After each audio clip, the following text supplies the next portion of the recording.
Del Mar Seventh-day Adventist Elementary School, Cagayan de Oro City, Philippines. He spent his high school years at Don Mariano Marcos Memorial Polytechnic State College High School, now University of Science and Technology of Southern Philippines.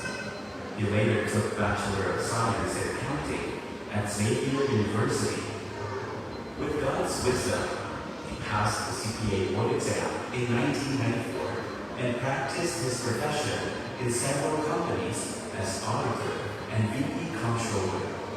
He is married to his Henry Ada, and they are blessed with 3 precious children.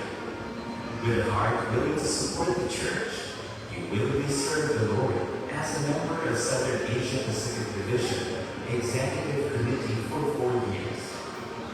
In 2002, he migrated to the United States to do business on healthcare services. Currently, he is happily and faithfully serving God as the treasurer of International Seventh-day Adventist Church, Laverne, Los Angeles, California. Ladies and gentlemen, help me welcome God's mouthpiece of the hour, Jay Salcedo.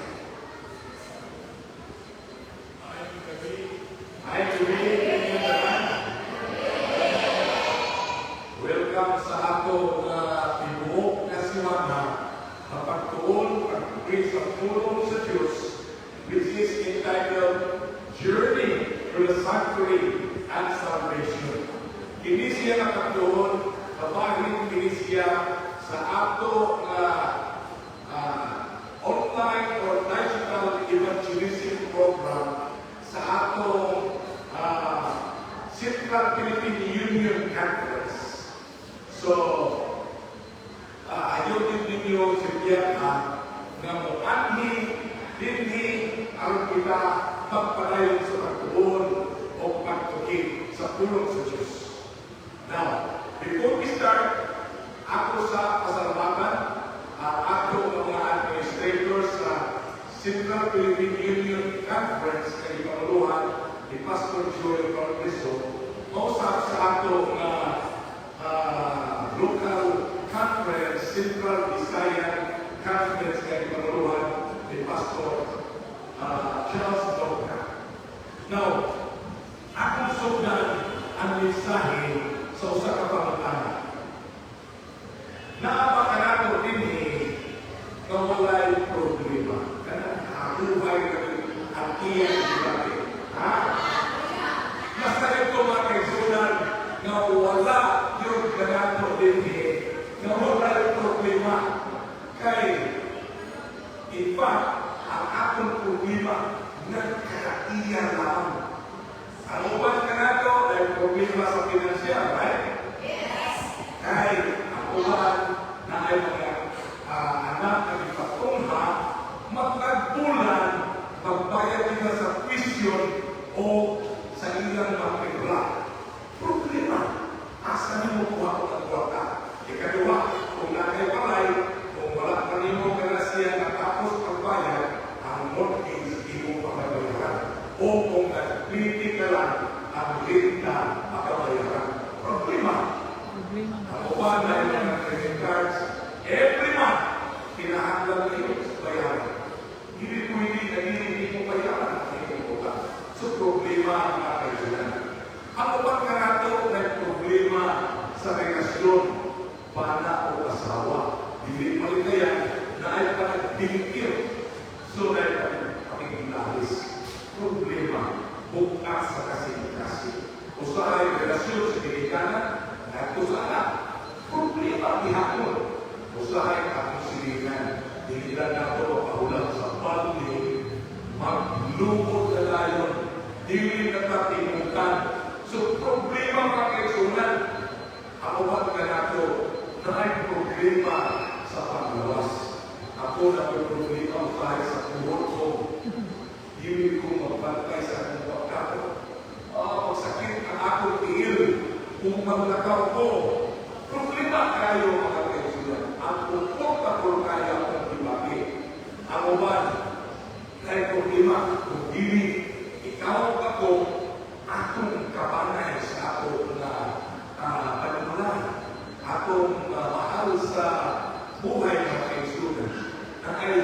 seryoso ka sakit. Problema. Kaya ang sakit sa imong kamanay, sakit mo sa imong mabati mga kaibigan. Problema kayo. Walay bukas ang problema sa tao. Ang gobyerno dito sa Amerika na akapoy problema at tumo ang Amerika dako sa pian na nasod. Wala tayong problema. Pastilan na kaisulan ang ilang problema. Upatong lima na katupig na nilabay na sige balik-balik. Ang ilang problema sa ekonomiya is we call it inflation. Ganit inflation, ini siya ang ilananit na effect o situation na magsakra ang presyo sa pananito o mag-ubos ang value sa kwarta. Problema ay kahit imong isa kalibo, murag isa kabukat ang imong mapalit kanian ko kung mamerkado ka. Karon kung nakadagdag sa bukat ang imong mapalit na nakikinahalan sa balay. Problema ka kaigsunan o ang kalibutan. Tayo problema. Kung sa'y problema sa kalibutan, nagubag ang Russia o ang Ukraine. Tulong na katuloy ginabayan. Wala'y pumas ang ilang pagkataki sa usan-usan.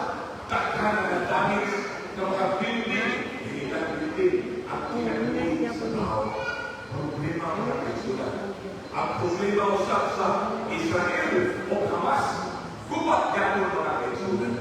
Problema na ano? Ang mga inosente na way labo maanin.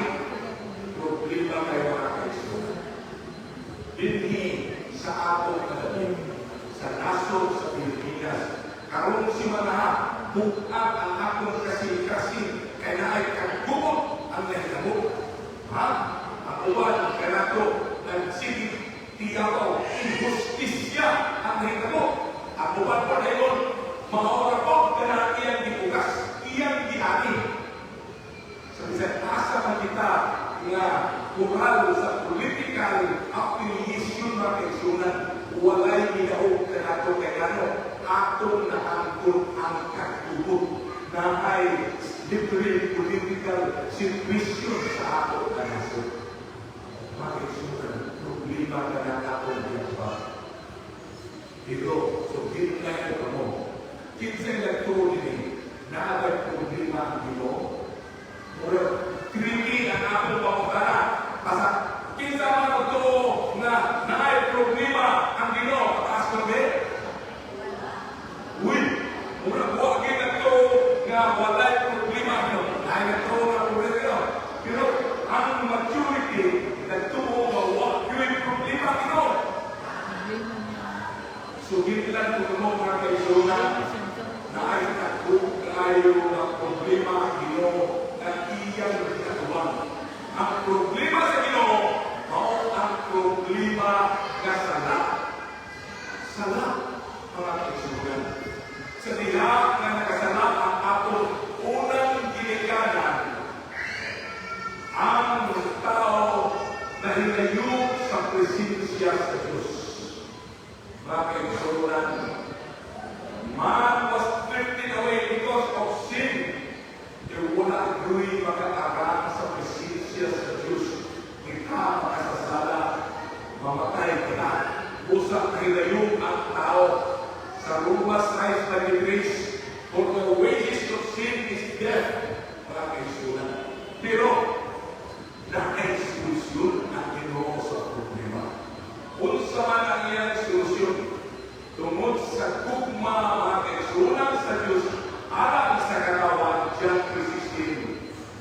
For God so loved the world that He gave His only begotten Son, that whosoever believeth in Him shall not perish but have everlasting life.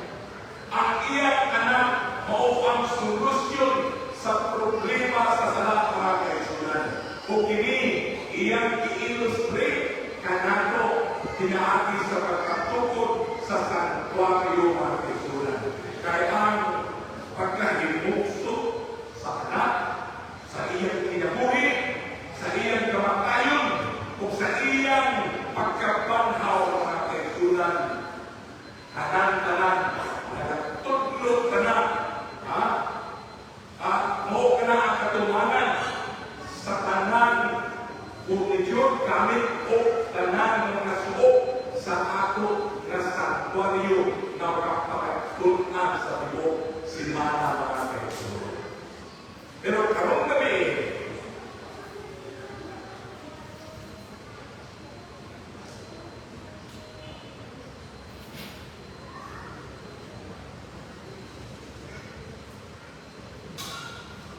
Pero karon kami mga kaisunan, ang atong pagtun-an nga mensahe nagasauluhan, the sanctuary is all about Jesus. Atong inuno ang atong mga ulo aron sa pagkampo. O Diyos na mahal nga nasa mga langit, kami nagahangyo sa iyong walaan, presensya, mag-aapri sa mga kasing-kasing o una-una, karon among masaktan ang pulo bahin kami o Diyos. Kung ining pulo na akong mabatunan, magkahakat ka naman, kusog aron kami magkapatayon sa paglakaw bilang sa pagtuong kauban kanino. Among ining pangayo sa ngalan ni Ginoong Hesus na among maluwas. Amen. The sanctuary is all about Jesus. Kung natin ay Biblia, ako ining pag-aaprihan sa Salmo 73, Grace 12, pahingon sa versikulo. Sa versikulo 3, ngayon, kahit na sila man ako sa mga mapahitas mo, sa pagkakita nako sa mga dautan nga nagdato. Yun sa mga nagsulat nini, si Asap mga nagsulat. Kini si Asap, usag ni siya ka musikero na nagtrabaho dito sa templo sa Diyos. So atlaw nga ang mga tao muday o ampo mga liya sa Ginoo dito sa templo, iyan yung makita o mahibaluan ang problema sa tao. Kung ang ilang problema nakita ni Asap o siya na naliya ibihang sa pagkakawan, kaya iyang nakita na ang kaning mga marginalized members sa society na kaning mga balo, mga orphan, mga pobre, ginatake advantage sa mga dato, isakyan sila sa panahon mga kaisunan. Busa, giampo niya kay hindi mga magdito o dautan, ginagmalan ini mga gagmay o mga weak na mga tao mga kaisunan. So, karon sa versikulo 12 o 13, ingon niini ang mga dautan, kanunay sila hamong gaway o nagkadaghan ang ilang pandit. Imagine mo mga kaisunan, at ingon si Asa nga, mga dautan, ipanalaginan sa Diyos. Ako mga nagtinaro, wala ako panalangini. Kaya nag-ampo din halos makag-adlaw, mura wala dinumok sa Diyos na ilang pag-ampo. Nagkatayo na sila sa ilang kapulihon. Patayon na to sa versikulo 14.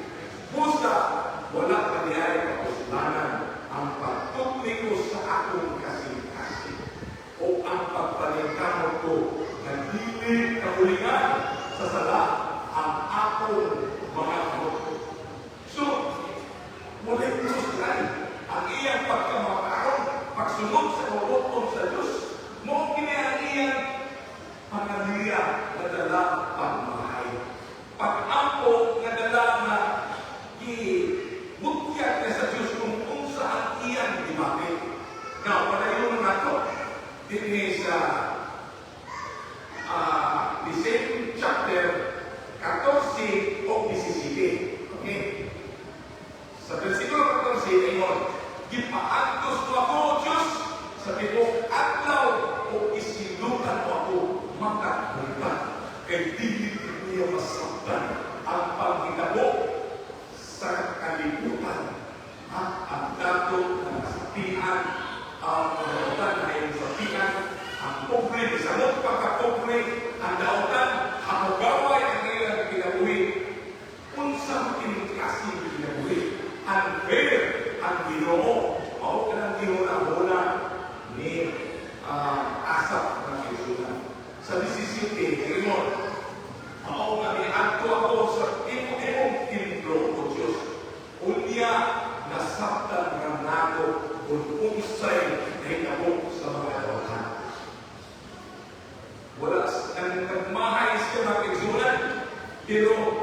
wala siya nagpasway. Nagpadayon yan siya ang ampo pag-adto sa templo sa Diyos. O sa iyang pag-adto sa templo sa Diyos, nakita niya ang tubag sa iyang pangutana. Unsang dahil ang iyang nakita dito sa templo sa Diyos. Mga kaisunan, gikan sa ganaan, pagsunod nimo sa templo, ang unang gamit kayo mong makita kanang altar sa halalan. Diha makita ang mananap nga ihalan ng pagkasunod.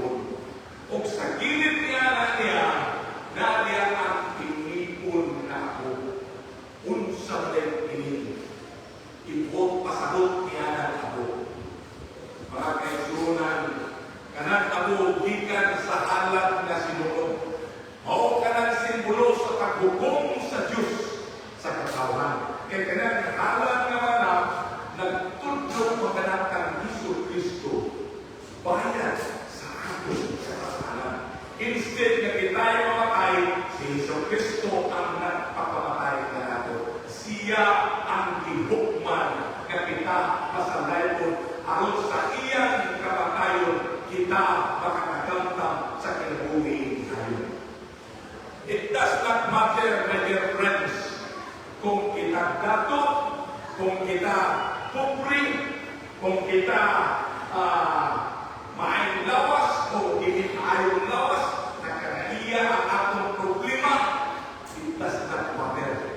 One day, we will face our Creator in judgment o kita pagkahukman ng mga kaisunan.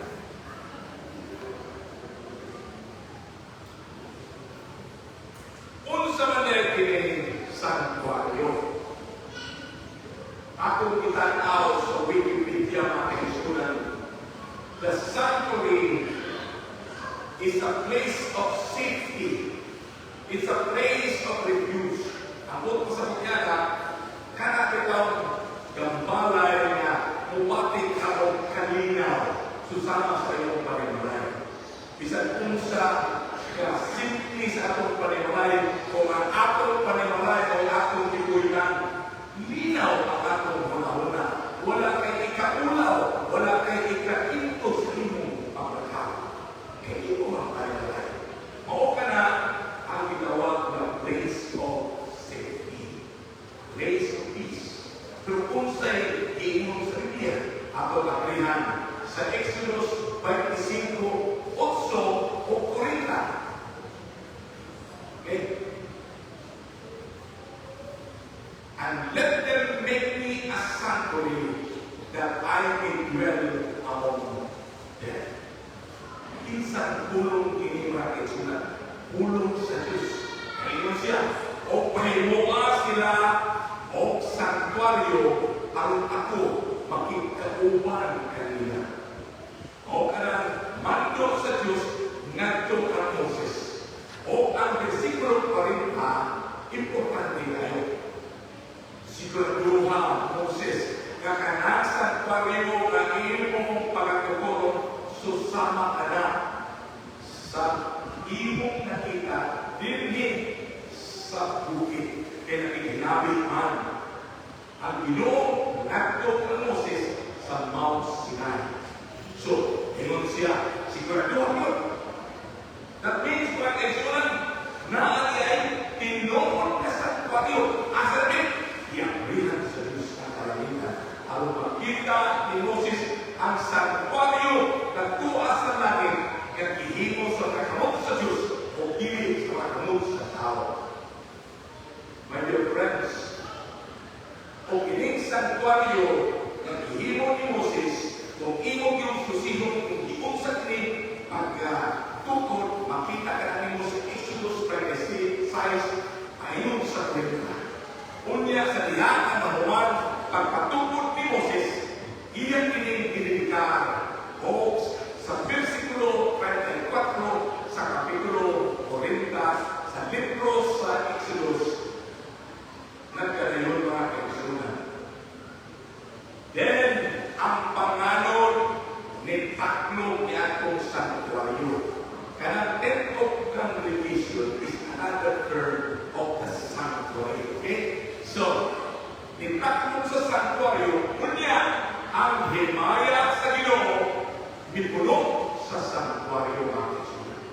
Sulay, silaw kayo nga light na misulod. That was the symbol of God's presence. They call it Shekinah glory na misulod dito sa sanctuaryo. It is a sign nga ang Ginoo minuyog at ikauban sa iyang katawhan dito sa kalinawan. O kanang ang permero na recorded na pagtugod sa sanctuaryo in atong 1445 BC mga kaisun. Daghang katuig nilabay.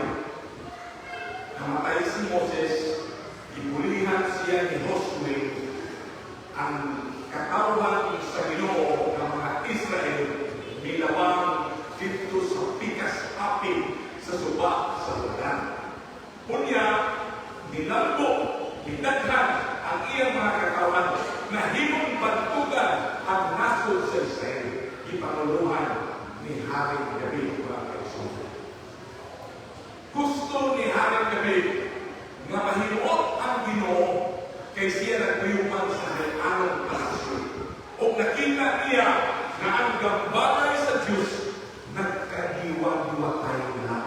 Kaya ang disenyo makipahimos sa Diyos ngadto kang Moses was done on a portable basis. Kanang bitaw walang luna, tent lang, murag, walang siya kanang tila ang gihimo niya. Dili susama ni ako ng templo o sanctuary or church na made of concrete. Permanent sa ila, luna, dama pa. Musa, nagkadiwa-diwa tayo na. Unya, nag-ingon si David, true prophet ni God. Supiin ang Ginoo kung pwede ba ko maghimo sa templo. Pero sa diya, na naging-hinabi ang Ginoo, nag-Nathan, nag-ingon ang Ginoo, hindi ka pwede. Kaya naman, ang imong kamot puno kana siya sa mansa sa loob. Because my house is a house of peace and praise. Ikaw, David, kaghantan di mamatay. Di ka pwede nga butok ko niya ang santoy. Pero tugutan ko ang imong anak na si Solomon na tulog sa imong trono o ang pagtutuloy ni ang santuaryo o templo sa Diyos. To make the story short, nahimo ang templo sa Diyos ang gawa Solomon's temple. Mao kini siya ikaduhang mention na ang templo sa Diyos ni Baruch ni ana 960 BC. Mga kaisulan, ako mabasa ang narrative ni ana templo na ihimo ni Solomon sa 2 Chronicles 7 mga kaisulan. Unya, sa diha at idedikar ni Solomon ang templo, iyan ang puan kini o tubag sa Ginoo inaagi sa pagpahulog niya ng kalayo gikan sa langit aron languyon katong hatag na wala na ilang gibutang dito sa altar sa harap. Kato siyang kalayo susama sa kalayo na pakita sa Ginoo dito sa kaminawan ni Moses o kanang gitawag ng panlaang na kalayo. So kanya to na ay buntag o gabi nga halat na may talo usa walay bukas ang kalayo dito sa harap ng Diyos. Kana siya mga kaisunan nagpadayon hantod sa panahon niya ang pagkadauhan sa iyang mga katawan mitay na sa iyang laso. Murag na hiubos ang Ginoo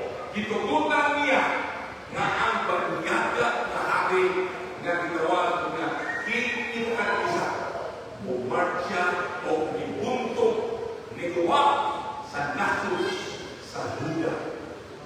Kapahingyan ang kapwa o kapsunod ang ilang templo. Ipangawat ang tanan nilang mga pamahanon ng mga gamit sa templo. Ilang tulawan ang ilang bahandig tanan o ang tanang katawan. Gikuha ang mga himong umipon dito sa bagyakan nasod sa Babylonia. Pero, isa, inaana ang nahitabo, maluloy mo na yung kaayo ang Diyos sa iyang mga katawan. Hinitagaan niya si Tinta Kaluwi. Ang inuklog, mag-inulsol sila sa ilang mga kasayuhan. O pinuman mga kaisunan ni Ato 515 BC. Itugutan ang iyang mga katawan na mubalik dito sa hula aron sila mupadayon sa pagdayo ng pag-ampo sa ilang Ginoo. O ilang nakatupod ang pag-ong templo mga kaisunan, which was called Zerubbabel's Temple. Kaning Zerubbabel's Temple sa diha kailang ilikar mga kaisunan na ay mga hamtong nagkakahibalo sa unsa estado ni atong Solomon's Temple kung ilang itakti ni ining bagong templo na ilang ipatuto, bigyaw sila sa ilang kasubo. Kay ilang na kumparar na ang ilang templo na ilang nakatuto, interior in material quality o interior in spiritual quality. Nga ang interior man in material quality. Kaya tungkol kay gikan sila sa ilang pagkakulito.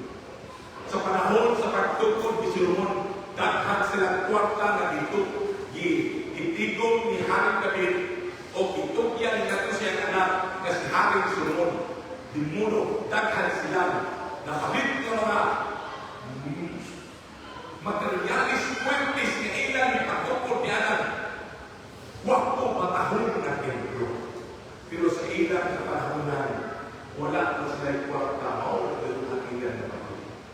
Now, tungkol nga na, nadumog sa Ginoo ang ila ng mga kahilubos o pagmahal o ang ilang kabalasa. Kusa, inaagi sa usa ka kapita, kabingana o Hagay, madalas sa Ginoo aron pag-comfort nila. O kini ang tulong ni Propeta Hagay. Hagay 2:6-9. For thus said the Lord of hosts, yet once in a little while, and I will shake the heavens and earth and the sea and the ground. Hindi pa dugay akong pag-auyugon ang mga kadagatan, ang mga kayutaan, o ang kalibutan, mga kaisunan, o kanan. Iyan pag-auyugon. O I will shake, o uyugon pag niya ang mga nasod, kay ang tinguha sa tanang kanasunan. Muabot mga kaisunan, o inisya pupuno sa iya nagambalay na mao ang templo sa Himaya mga kaisunan. Kana siya tulong sa Diyos. May muntong siya sa versikulo 8, the silver is mine, the gold is mine, said the Lord of hosts. O sa versikulo 9, the glory of his later house shall be greater than of the former, said the Lord of hosts. Ngayon siya, ang himaya ini, mas labi pang dako kaysa himaya ni atong sulod. Kung nag-ingon ka mo nga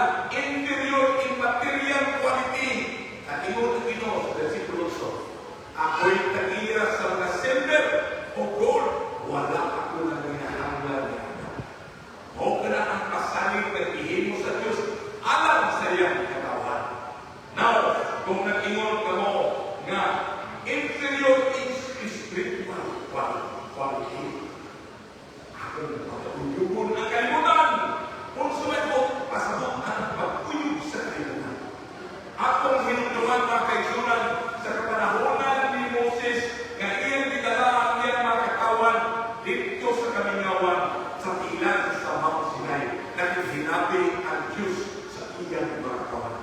Matagpulong ang gilitok sa Diyos, mikorog ang kalimutan, nikita o ninalundog o matagpulong, minahili ang kalayo sa buhay. According to the theologians, mga kaigsunan, that is theophany. Theophany is a Greek word that means the presence of God.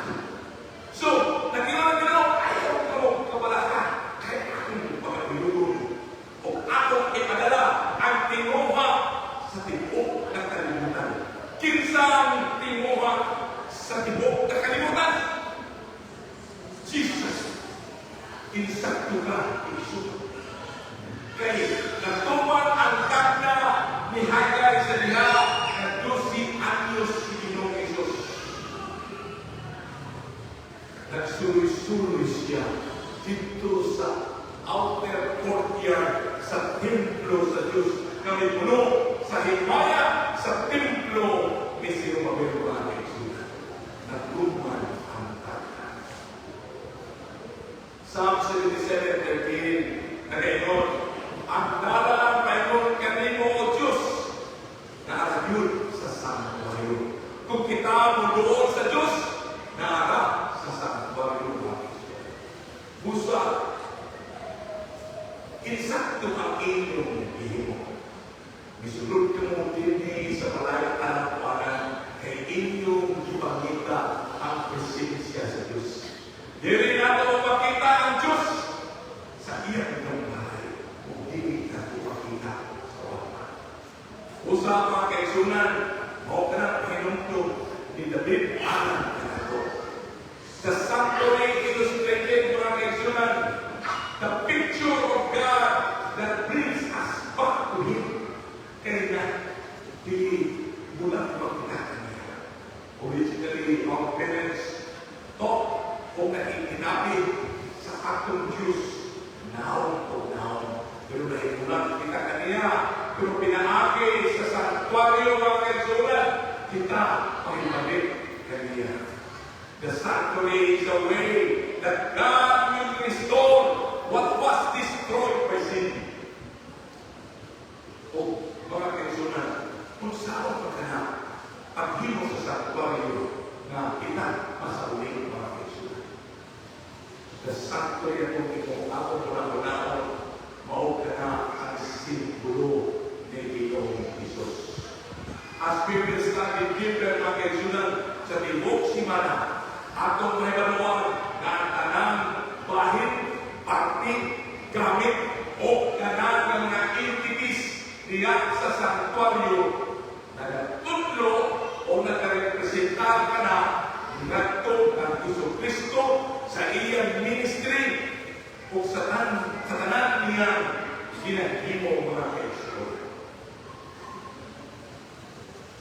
Mao kini ang diagram sa sanctuary. Ang kanaan na himutang kanan diya sa parte sa Sidnakan East. Pagsulod mo sa kanaan, naadiya ang unang bahin. Generally, tulo ka bahin ang sanctuary. The outer court o ang holy place of the most holy place. Dito sa outer court, pagsulod mo naadiya ang altar of offering, naadiya ang halaman, diha pagkasulubon ang pangalap na halat. Simbolo ka na sa Kalbaryo sa Diyos. O ka na si Ginoong Isus na dilansang sa Diyos. Now, kumanya na naadiya ang dako nga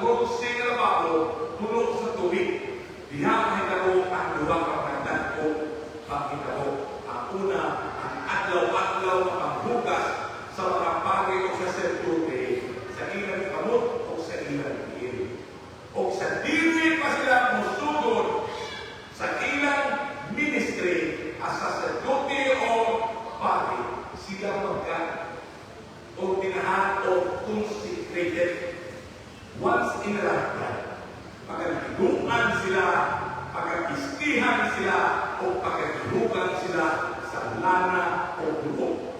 Aron sila ma-set apart to work for God's ministry in the sanctuary.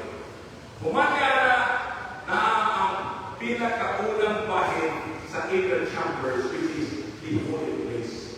Isa talaga po ang ganaan nga na pangisunan. And on the first nga gamit nilo on the north side, which is the table of shewbread. Mga kanang lamisa nga naay mga tinapay ni anak. Punong na tinapay, each stacks and one stacks.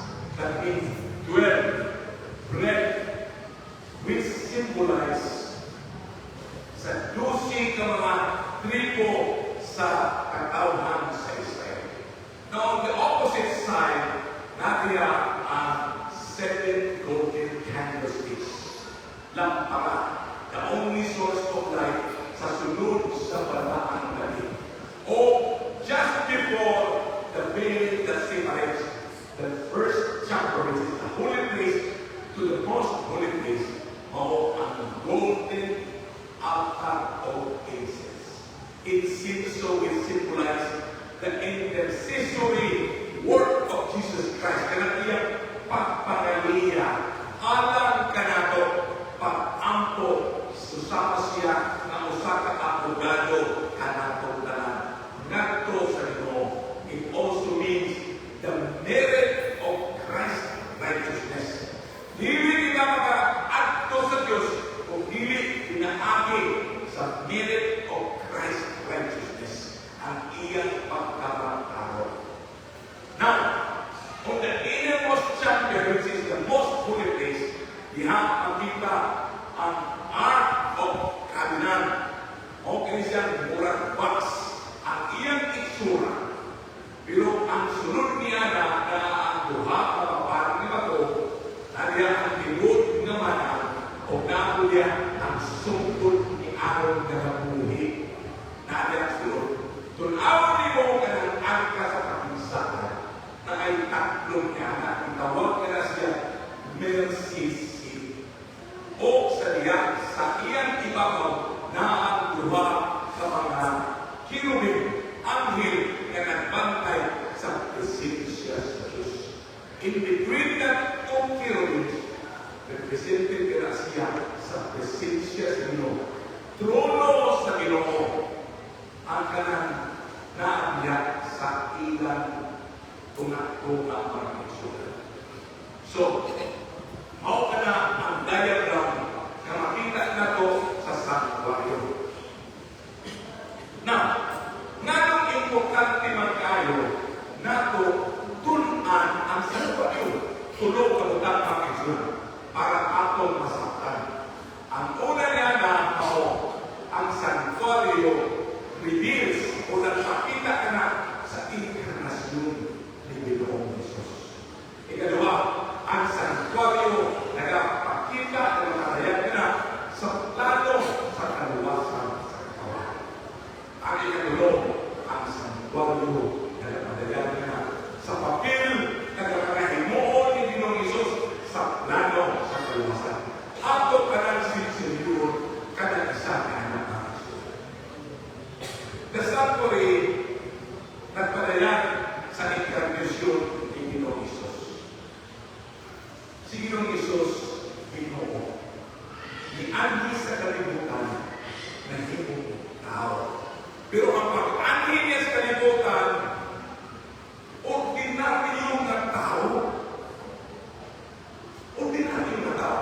Wala siya ni-anhi na usang bata nga nagtao sa palasyo. Nagtao lamang siya sa kupring pasungan. Unsa makalang pasungan, gagbalay sa mga mananap. Usa dili siya magdawat sa iyang mga katawan mga kaibigan. He did not come like Adam before the fall. Katong wala ka nakasala si Adam, buwako paas. Kumplito o perfecto ang iyang pagbawas. Si Ginoong Jesus usama rin kanimo kalako. Pero, kinsa niya ito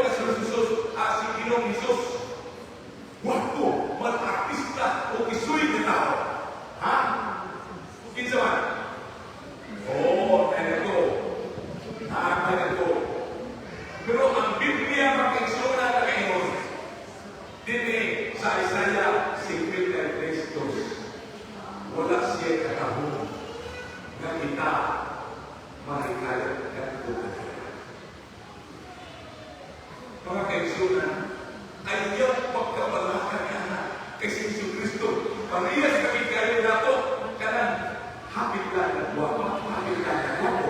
Ha? Anak, si Ginoong Diyos, o dinagyo kami kayo ng tao. Ha? So that we can identify Him. So sama rin siya na nato ang kaigsunan. Exodus 25:8, ngayon ang Ginoo kang Moses, ay mawa sila ng balay, ang ako pagkikauwan. Ang idea ni Ana mo, ang pagdalas sa langit ngadto sa yuta. Busa mangani nga ang arka sa kapigsaat o katong sanktuaryo gitukod dito sa yuta sa Karangawan. Susama sa yuta ang gilatulungan sa kapilimpan sa Israel. Bakit? Walay ingon ani nga naay wapo nga paved floors o sa rotula. Yuta ka yun. Kaya gano? Walay barrier. Hapin ang langit ngadto sa yuta. Behold, the virgin shall be with a child and bear a son, and he shall call Emmanuel, which means ang Ginoo manama. John 1:48 and 8. And the Word was made flesh and dwelt among us. Ang unang nahimong tao o unang o katigpauban na nato. O atong nasutong ang iyang himaya. Himaya sa buktong anak sa atong Diyos. Puno sa grasya, puno sa kamaturan mga kaigsunan. Ginoong Isus, tao, susama, kanimo, o kanato mga kaigsunan. Kaya nga naman, kung ianhi si Ginoong Isus, susama sa Diyos. Pwede ba? Pwede mga kaigsunan. Pero kung siya ito ang kanato, susama sa Diyos, kitang tanan, mga tunaw sa kamatayan. Kaya kita, makasasala. O ang Diyos, magtarong o balaan. Si Moses ni Hagyo sa Ginoo, kang Ginoo, pagkakaawa ko sa imong dagway. Pero nag-ingon kang Ginoo, ayaw Moses. Di walay tao na nakakita sa akong panagway o nabuhi. Kaya tanas, mamatay kayo tungod sa iyang himaya. Walay tao na makasasala o sala na makaarang sa iyang kakulangan. So, mapasalamat kita sa gugma sa Diyos. Nagpakaraos siya para mahimong pariyo kanino, pariyo kanako. Okay. Now, ikalawa, ang sanktuaryo na padayan kita sa plano sa kaluwasan. The plan of redemption, pinaagi rin yun ng Ginoong Isus, di ba? Pinaagi sa anak, sa Diyos. Now, Jesus is the door. Mao ka ng unang bahid na atong pagkatunan. Katawid ang ganahan, gikan sa singalan. Kung masunod ka ni Alan Puestahan, gikan ka sa sindakan, sa ilang kapanahunan kanito, ang ilang mga silingan nag-angkog yun sa Diyos. Binuhat lamang sa tao o binuhat sa Diyos. Mao ang adlaw. Busa kung musulod ka sa sanktuaryo, taligdan nimo ang adlaw o musulod ka sa Ginoo. So mao na, Jesus is the Lord of our nation. Isa na ang kwentahan ngadto sa sanktuaryo. Isa na yun, mga kaigsunan, ang kwentahan ngadto sa Balakang Gabi. O isa na po ang kwentahan ngadto sa pinagkaparlaang gabi. Which means, Jesus is the way, the truth, and the life.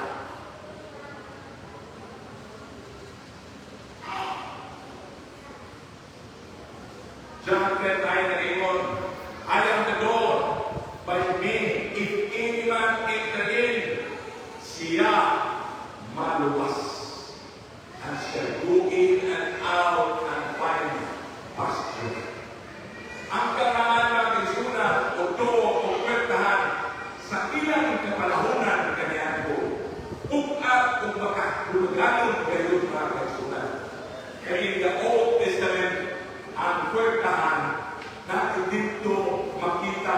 sa doon ang merkado. Importante ang merkado. Naman, kaya ka na ang sukli sa mga butang na iyong pagkakinanon o dito ko ka buhayan. Makita nyo dito sa merkado ang mga imong kikinanon o ang imo kong ipibigyan. Now, diya sa ganaan, makita po ang dapit nga ang tanan mga lideres panulo sa ilang katilipan magtipon aron magpanday sa mga polisiya na nanay kabahin sa katilipan. Kung diya, usap sa ganaan, makita ang kaisunan ang mga importanteng announcement na nanay kabahin sa buong na komunidad sa Yuta sa Israel. Kung diya po sa ganaan, makita ang kanagusan sa mga tao na naiparakilin. In the New Testament, mga kaisunan, si Ginoong Hesus nag-angkon na siya ang puwertahan. Bukat o importante ka na natong pasaktan, mga kaisunan, kaya si Ginoong Hesus provides the only access back to God. Sunulitin ang ialan ngadto sa Ginoo. Siya yun ang makahatag kanato o iya ngadto sa pagkamagtarong mga kaisunan. Siya yun is the only reason na kita masakulit ngadto sa Ginoo. We come to know mga kaisunan sa next article of Fornication na makita nato dito sa sulod sa sanctuary. Mo kini ang altar kahanan. Okay? Altar of sacrifice. Sa uban pa, punuan, the brazen altar. Parehas lang sila. 1 Peter 2:24 ngayon, who is also bear our sins in his own body on the tree, that we being dead to sins should live unto righteousness, by whose stripes you will live. Tungod niya na si Ginoong Hesus nagpakamatay, ibigay ang iyang lawas dito sa cross. Kita naluwas, napasaylo ang ating sala. Pero unsa ang nakatalipog nato mga kaisunan sa mata ni Pedro, iyang nakita tungod sa iyang mga stripes, kita naayo. Akong kialisan nga si Ginoong Hesus dili man siya usa ka tigre o usa ka zebra na nasa stripes. Kining pulong ni Pedro ginulaman lamang sa pulong ni Isaias na iya kong nakita sa iyang pananaw. So kinilat ng mga kaisunan nga kanang stripes na itamo tungkol sa pagkastigo sa mga Romanong soldado ngadto sa akong magluluwas na si Hesus Kristo. Ang latigo na ilang ihimo, latigo ka na na pinumpong ng pisi, nga matagpisi nga na ihikot ang mga hait nga mga buwak-buwak na bubog sa kamananap. O sa diya nga kining hilapdos sa likod sa akong magluluwas na si Hesus Kristo. Minulog ka to ang mga hait na bubog sa iyang panit o sa diha nga gikuha ang latigo na nilakra mga kaisunan ang mga sabat-sabat na nakita pinaagi sa luwag ng mata ni Pedro ang pagkalangkat sa panit sa iyang likod na nagporma ng Christ. Tungkol sa iyang pagsakripisyo, kita ang luwas mga kaisunan. Dili makita nato nga masalayo magdala sa halad ng mga kung diha siya sugatong sa usa ka saserdote. Iyang inakot ang iyang kamot diha sa ulo sa mananap o iyang ihumbong ang iyang mga sala o iyang inakot ang iyang bukod sa lawas. Sa diha ang iyang pagkahimuon ang iyang sala mag-download ngadto sa mananap ka ihatag sa saserdote iyang igulgol sa lihok sa mga o sa lulong kinisiya sa sasaduti. Aron ang lugok ni ini pagkanan dito sa sulod sa pagkakagit o iwisik-isik dito sa iya na pwedaan. Katong panalang ibutang dito sa halalan o bagas ito. Mao ka ng altar o sacrifice. Ang ikalawa mo ang lamabo na puno sa tubig. Simbolo ka na sa atong kaligtiwan. 1 Corinthians 6:11, and such will some of you, but ye are washed, but ye are sanctified, but ye are justified in the name of the Lord Jesus and by the Spirit of our God. Yan kato mag-imapat o maangkon ang kaligtiwan sa atong nagkalawang Panginoon. This is very symbolic. Pagkasunan ng Iglesia ng Lababo, gikan Iglesia sa mga salamin na mga gitulit sa mga kabakinhan sa nasod sa Israel. Ang ilang salamin kanyanto, dili susama karon ng bildo. Ang ilang salamin kanyanto, bronze.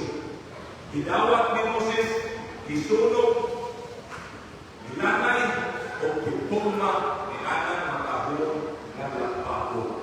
Iputaan ka na sa tubig. Ironically mga kaisunan, ang salamin, simbolo ka na siya sa sugo sa Diyos. Ang sugo ba makahatag o kaligtiwan ka na to? Akong pabutan ang makahatag ba ang sugo sa kaligtiwan? Ha? Dili? Oo. Oo. Dili. Okay. Mula ang atong opinion. Now, ang salamin mga kaisunan, mukataw ka, nakita na nanay man sa imong naon. Wako niyo sa salamin, isip-isip mo sa imong dagway, para malimpyo, makalimpyo ka sa imong dagway. Dili. Mao ka na ang balaod. Dili makalimpyo ang balaod sa imong sarap. Nagkinahanglan ka tubig, ihilamos ang imong maangkon at kaligtiwan sa imong madagway. Unsa makinig tubig? Tubig kini sa pulong sa Diyos. Mga kaisunan, mao ka na ang aton simbolo sa kaligtiwan, mao ang lababo, mga kaisunan. Now, dinhi sa sulod sa balaang David na ang lamesa. They call it the table of the shewbread. Jesus mao ang kakahatag sa ato adlaw-adlaw kaligtihan. John 6:48, nag-ingon ang Ginoo, ako ang tinapay sa kinabuhi. Anong tinapay? Para iyang gihisgot ang pini. Kaya nga no, wala silang kanton dito. Trigo ang ilang gitanong. Busa, ilang kinindalimon, kahimo harina, kung ilang kinisiyang mo tinapay. Kung si Pilong Isos, usa ka Pilipino, pero siya, ako ang kanton sa kinabuhi. Susa ka kinisiyang kasulat. Nga, si Pilong Isos, mo'y essential nga butang aron kita mabuhi. Kung dili ka mukhaon, dili makadawat ang imong lawas sa mga nutrients, vitamina na ikinahanglanon sa akong pagkakas. Magkinahanglan kita o pagkaon, tinapay, aron-atong madawat ang kahinsugan sa akong pagkakas. Susama ka sa atong espiritual na panglawas. Mag-atong kanon ang mga pulong sa Diyos. Kaya ang tinapay simbolo ka sa pulong sa Diyos. Now, the seven golden candlesticks. Maulimin tumuran sa kahayag dito sa balaang David, mga kaisunan.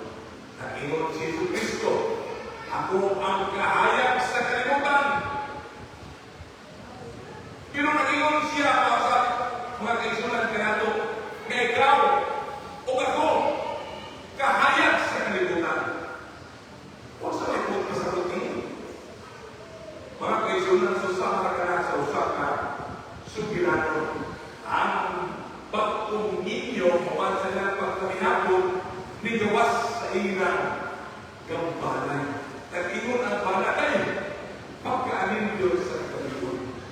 Hayag kaayo ang bulan. Naabay kahayag ang bulan. Ay nga, asa gikan ang kahayag sa bulan. Sa adlaw, ipabandal lamang ka na mga konsulat. Ikaw o ako is just a vessel. Aron aton ipabanda ang kahayag ni Kristo na aton daraunan. Kining pagkaon tinapay sa inuwi, pulong sa Diyos. Aton gitunan adlaw-adlaw sa dalan. Aton ikinabuhi. Ipabanda nako ang kahayag ni Kristo. Kung nag-inon ang pulong sa Diyos, ayaw na pag-inom-inom. Pag-inom-inom ka ba? Dili na. Kaya nga akong ikinabuhi ang kahayag na akong lakunan.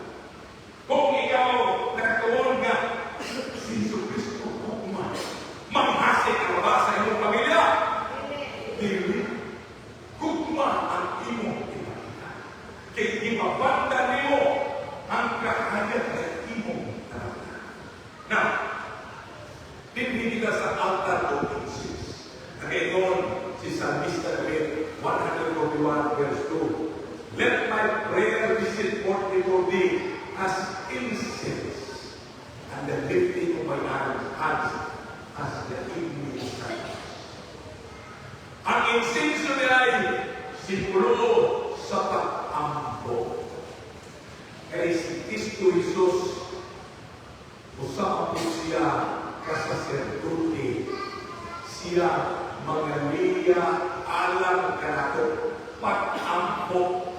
So kung kita mag-ampo, mga kaibigan, bisag punsa nato kabuotan, ang atong pag-ampo is not with spotless purity.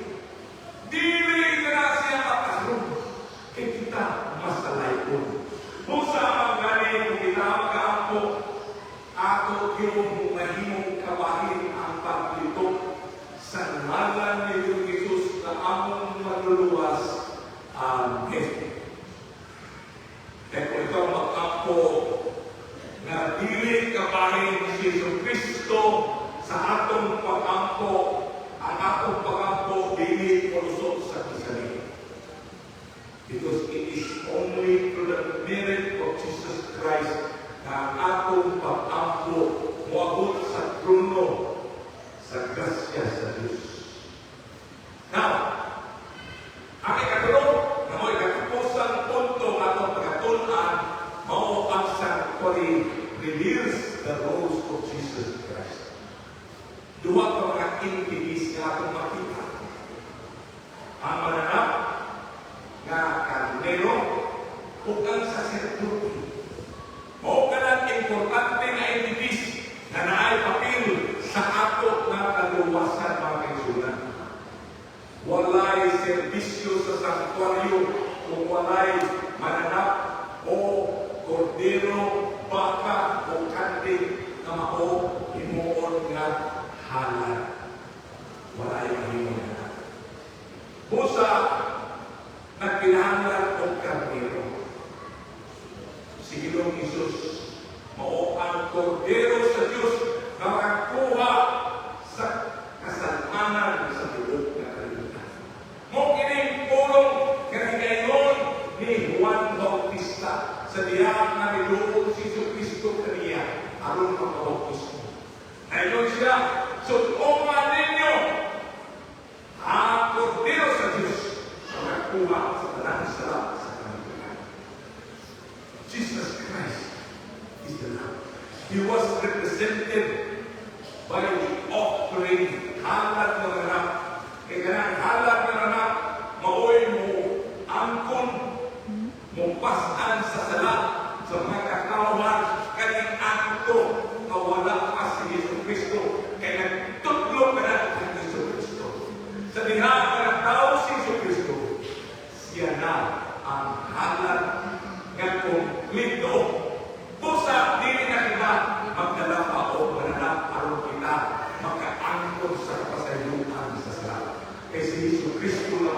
ang naghimo ni anak mga kaigsunan. Now, not only that Jesus Christ was our Lamb of God, He was also our high priest. He was also honor of those. Now the things which we have spoken, this is the sum. We have such a high priest who is set on the right hand on the throne of the majesty of heaven's majesty. Tungod si Jesucristo man ang ato nga labaw nga sacerdote. We have access back to God, mga kaigsunan. Siya man ang atong abogado. Siya ang atong tagapagpapalaya. Kaya nga naman, na ay eternal accuser na to, na ginaglan o sa talas. Siya ngayon, kana si Nining, kana si Inday, kana si Pedro, kana si Pablo. Hindi ang kaya mga kasunod sa ginarinan sa Diyos. Kaya pagka masalay ko, pagka masukiyo. Pero si Ginoong Isos, moingon nato sa iyang mahal. O Diyos, tunawa ang mga lansang sa akong mga kamot. Pinaagi sa akong dugo na ilang natawa. Sila nagkatawa sa kapasayutan sa ilang. Mga kaisunan, magpasalamat kita na si Ginoong Isos mao ang atong labaw na sacerdote na tupad dito sa langit aron kita matagaan o abogado mga pangaliya ka nato aron kita matawag sa atong Diyos. Atong kapamupanan sa inyo mga kaigsunan, kung kinsa man kaninyo motoo o nagpasalamat na si Jesucristo mao ang atong Kordero sa Diyos na nagatuwa, nagalimpyo sa atong sala. O siya ang atong labaw na sacerdote na dito karon sa pinakabalaan natin sa templo sa langit na nagservisyo na napakaliya na nato nato sa man. Please, pagpinto aron papakita sa atong pagtuo ng Jesucristo. Tinto pa kaigsunan, salamat sa inyong pagpakita sa inyong pagtuo. Salamat sa inyong paparot. Kasamo na nagtuo na si Jesucristo, mao ang atong Kordero sa Diyos. Siya ang labaw na sacerdote. Atong inupo ang atong pagkaulos pagkampo, atong ang Ginoong si Dr. Vance Mendoza, umatingin magkanta na ako. O Diyos nga mahal, kami nagpasalamat na imong ipahag na namo ang pulong sa Diyos, pulong bahid sa sanktuaryo na nagpahid sa amo na kaluwasan. Salamat inyo, Diyos, na kini makahakat na namog giya, kusog, aron kami magpadayon sa paglagaw sa pagkakaraon. Pinaakil sa among manuluwas kasi Jesucristo. Amen.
Mag-ibis na na.